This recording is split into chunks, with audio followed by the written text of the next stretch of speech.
Pretty sure McKenna was in net for Ovi's stick on fire. I mean, of all goals to be in for, if that's true, that would be unbelievable. Yes, and it wasn't in the ECHL. No, it was in the big leagues. Mike, are you hearing all of this? Yeah, I am. Is it true? Anybody thought Ovi ever played in the ECHL, they got another thing coming. Yeah, it's totally true. When people find out that I was the goaltender in net for Ovechkin's hot stick celebration where he scored his 50th goal in the 2008-9 season, the common response is it's actually always the same. They always look at me with wide eyes and they go, "That was you?" Because nobody can believe I was actually in net for it and played in the league. And then, I'm like, this is my claim to fame. I had Don Cherry defending my dignity on Hockey Night in Canada. And, that was me. I was in net for the hot stick. That's my claim to fame. So I only have visions of, I think it was 1987, if I'm not mistaken, that Ron Hextall just chased Chris Chelios as a member of the Montreal Canadiens, like right to the far hash marks. And baseball swung his goal stick against his shin pads. Yeah. Any thought of going after Ovi after that episode of Hot Stick? Oh, in the moment? Yeah. Oh, God. Yeah. I mean, here's the thing. Like, I've been in the league for maybe, 2 weeks at that point. So here I am thinking, I'm an absolute peasant in this league. I can't take a suspension right now on probably the best player in the game. Like, I just have to eat this. And what was so tough about it was watching my teammates just kind of stare at him. And we get in afterwards, and Rick Tockett's our coach, and he's fuming, right? Because nothing happened. And oh, really? Well, look at this. I'm playing really? it. I'm playing it for Kyper right now. Kyper, watch this. Talk's just ripping everybody. Like,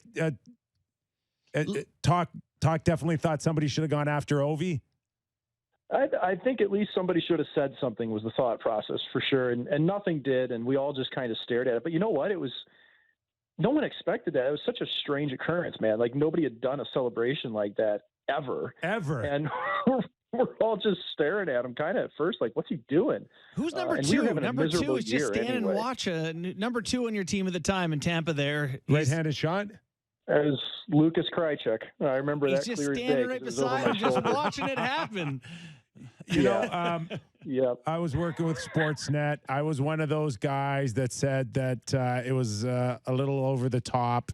I do recall, I think a year or two later, doing I don't know if it was a charity event or a league award show or something where Ovi knew that I didn't like it and came over to me. And, actually we had a very good conversation, believe it or not. And he was just saying, why don't you like the players celebrating? And why don't you like them expressing themselves? And that's what we need to do more. And, I kind of stated my case that, that there's another team involved. And, I think that in many ways that we were both probably right, because we do know that it's gone to another level in terms of the creativity, the celebrations, the passion and all of that. And, I've swung over, not completely over the other side, but in the same sequence, I can think that Ovi's also come over my side a little bit too, because I watched last night, guys, Ovi celebrate his 800th, and I saw a guy that was not interested in any of that BS, but a guy that's been humbled by it.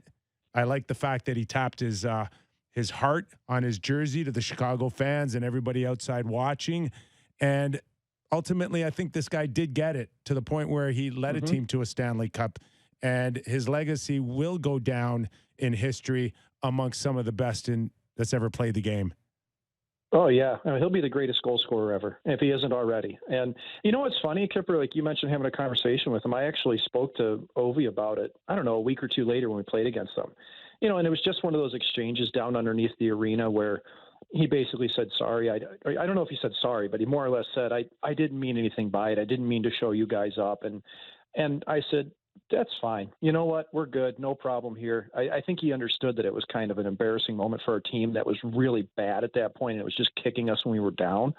And we're good. And you know what? Now I look back on it pretty fondly because it's one of those moments in NHL history that's pretty iconic. And hey, man, even if I was on the wrong end of it, even if I was on the wrong end of it, like I was part of something historic. and I'll forever be tied to him. So I've owned it. It's cool. And I love watching Ovi play, man. One of my favorite players. It's also not a groaner. Like he rips that shot. Like it is 1,000 miles an hour.